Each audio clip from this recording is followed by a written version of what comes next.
Dans une ville au sud de Valence au milieu de l'été, un bénévole de l'Axativa Animal Protective Society marchait dans les champs sur un itinéraire inédit pour lui quand il a aperçu des caisses d'oranges au loin, en plein soleil. En s'approchant, il a alors constaté avec horreur que les caisses ne contenaient pas d'oranges, mais des chiots âgés de seulement 2 mois. Ils suffoquaient déjà à cause de la forte chaleur. Un chien au refuge depuis 4 ans. Parmi les chiots qui se trouvaient dans la caisse, un seul n'a pas encore trouvé de maison, le Grand Noix. Il a maintenant 4 ans et est resté au refuge pendant tout ce temps. Noix n'a pas encore trouvé de famille qui souhaite l'adopter. Adorable et très doux, Ni ne semble avoir que des qualités pour trouver la famille de ses rêves. Malheureusement, les longs mois passés au sein du refuge l'ont rendu peureux et il devient craintif dès qu'il s'en éloigne. Il a donc besoin d'une famille qui accepte qu'il ait besoin de temps, et si elle pouvait avoir une piscine, ou une source d'eau pas trop loin, ce serait encore mieux car il adore se baigner. Comment apprendre à mon chien à rester seul ? Apprendre la solitude à son chien est primordial si l'on veut éviter de sérieux problèmes de comportement.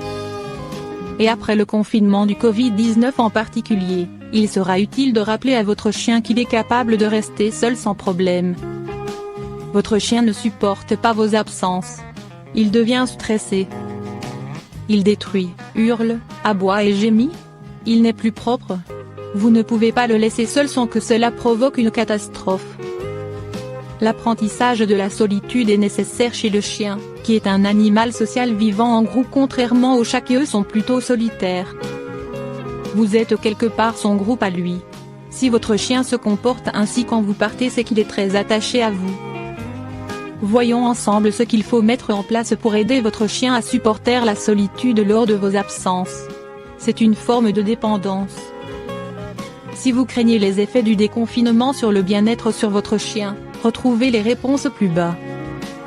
Quand apparaît l'anxiété de séparation ou l'hyperattachement chez le chien, on constate souvent l'apparition du problème après un long moment de présence à la maison, dû à un arrêt maladie de longue durée, un congé maternité ou des périodes de chômage et aussi chez des gens qui travaillent à leur domicile.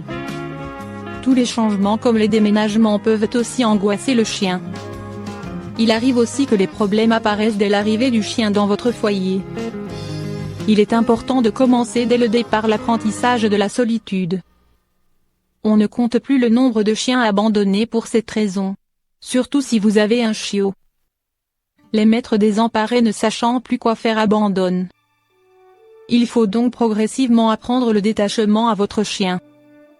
C'est votre cohérence qui l'aidera. Il n'y a pas de solution miracle. Doit-on punir un chien qui a fait des bêtises pendant notre absence ? Il est complètement inutile et même contre-productif pour son apprentissage de le punir à votre retour. Si le chien est malpropre ou a fait des destructions, c'est qu'il ne sait pas gérer sa souffrance. C'est aussi valable pour les hurlements ou les aboiements.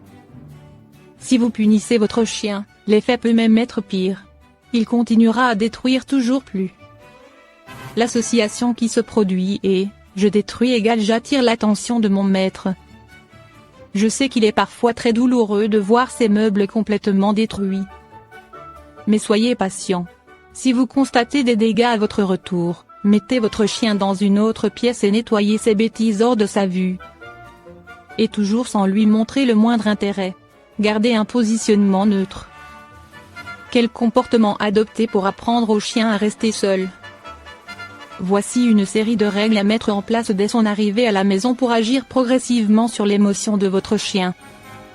Il s'agit de transformer l'émotion d'angoisse provoquée par votre départ en émotion de plaisir. Ne répondez plus favorablement aux sollicitations de votre chien. C'est vous qui décidez quand le caresser et pas l'inverse. Les chiens angoissés recherchent toujours le contact. Empêchez-le de vous suivre partout quand vous êtes chez vous.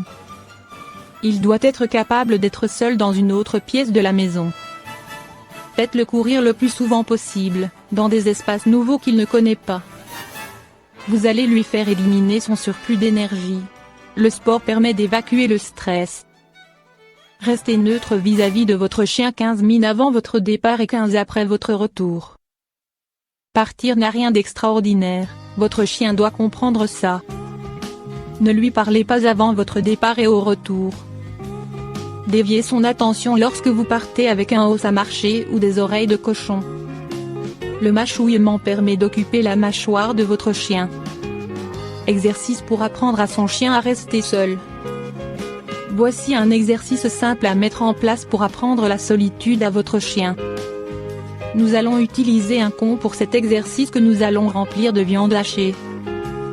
Vous pouvez y mettre d'autres aliments, mais pensez à en choisir un collant pour occuper le chien le plus longtemps possible.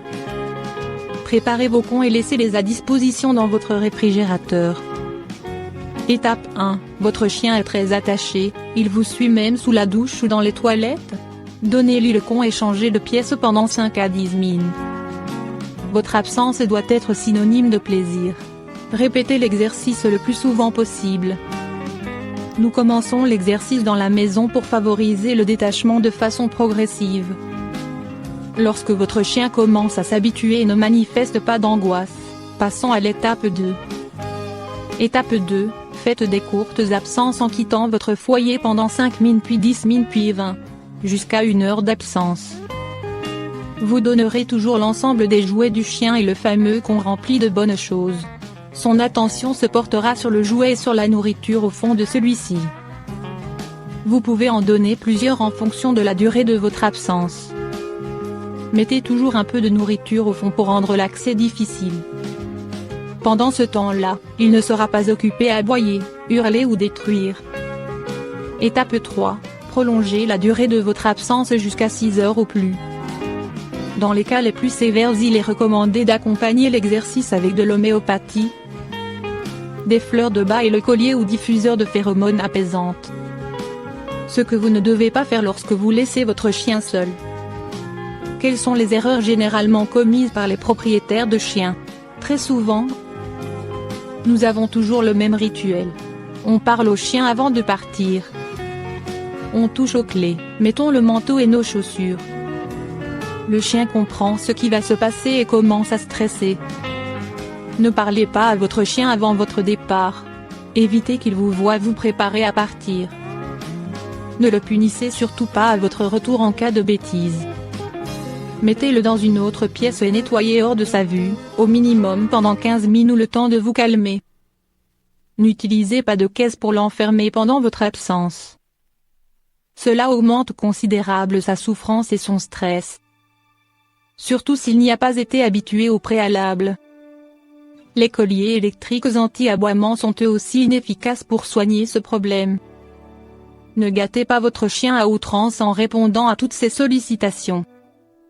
Ne lui donnez pas des friandises gratuitement. Faites-lui toujours répondre à un ordre comme le assis ou couché avant de lui donner.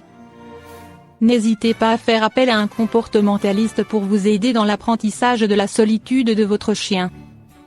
Et parfois seul un spécialiste peut vous accompagner pour aider progressivement votre chien à se détacher de vous. Chaque cas est unique. Il n'y a pas de solution magique qui réglera le problème rapidement. Soyez patient et cohérent et les progrès vont apparaître.